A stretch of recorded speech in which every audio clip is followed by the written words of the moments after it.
কেন্দ্ৰৰ নিৰ্দেশনাৰ পাছতে নিদ্ৰা হৰিছে অসম আৰক্ষী ৰাজ্যত 3 দিনৰ জালত 2000ৰো অধিক বাংলাদেশী অবৈধ বাংলাদেশীৰ বিৰুদ্ধে অসম আৰক্ষীৰ অভিযানৰ সময়তে পোহৰলৈ আহিছে আন এক উদ্বেগজনক তথ্য ৰাজ্যত বছৰ বছৰ ধৰি বিদেশী ন্যায়াধিকৰণৰ মজিয়াত উলমিছে সন্দেহজনক ভোটাৰৰ গোচৰ চৰকাৰৰ শেহতীয়া তথ্য অনুসৰি এই পৰ্যন্ত বিদেশী ন্যায়াধিকৰণত নিষ্পত্তিহীন 94,412টা গোচৰ নিষ্পত্তিহীন গোচৰৰ তালিকাৰ শীৰ্ষত বৰপেটা ধুবুৰী আৰু শোণিতপুৰ জিলা বৰপেটা জিলাত 16,437টা গোচৰ ধুবুৰী জিলাত 11,999টা গোচৰ শোণিতপুৰ জিলাত 9,913টা গোচৰ বিদেশী ন্যায়াধিকৰণত ৰুজু হোৱা মুঠ গোচৰ 2,44,144টা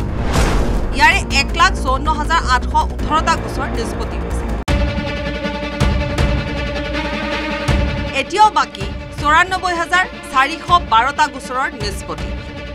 নিষ্পত্তি হোৱা 1,54,818টা গোচৰত চিনাক্ত হৈছে 42,989 জন বিদেশী ৰুজু হোৱা সকলো গোচৰৰ নিষ্পত্তিৰ লগতে বিদেশীক চিনাক্ত কৰি বিতৰণৰ দাবী বিধায়ক ৰমেন্দ্ৰ নাৰায়ণ কলিতা যিসকল ইতিমধ্যে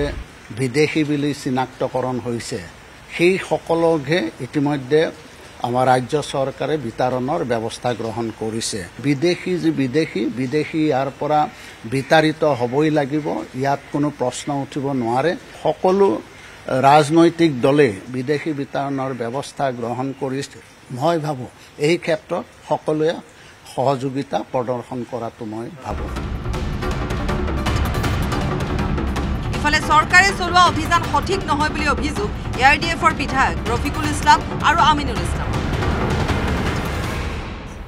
আজি ডিপোর্টেশন আজি চিনাক্তকরণ বহিষ্করণ যে প্রক্রিয়া আইনের কোনো বালাই নাই কিন্তু আমি প্রুভ করব পারে তেখেতর বাংলাদেশী আজি কি অবস্থা তেখেতক রাখিছে এটা সুস্থ সিদ্ধান্ত লব পাৰিছে নে প্ৰকৃত বিদেশী যিসকল আছে আপুনি খেদক সেইসকল খেদাটো আমিও বিচাৰো আমিও সহযোগ কৰিম প্ৰকৃত বিদেশী আপুনি যদি খেদিব পাৰে বা খেদি দিয়ে কিন্তু সেইসকলক আপোনালোকে নেখেদে নহয় ভাৰতীয় হোৱাৰ সত্ত্বেও 100 বছৰ পুৰণি নথিপত্ৰ থকা সত্ত্বেও এই মানুহখিনিক আপোনালোকে উঠাই নি যেনেকুৱা অমানৱীয়ভাৱে নোমেন্স ল্যান্ডত পুশ কৰিছে এটো দুৰ্ভাগ্য ৰাষ্ট্ৰৰ কাৰণে ৰাজ্যৰ কাৰণে কলেন ভট্টাচাৰ্যৰ ৰিপৰ্ট নিউজ 18 অসম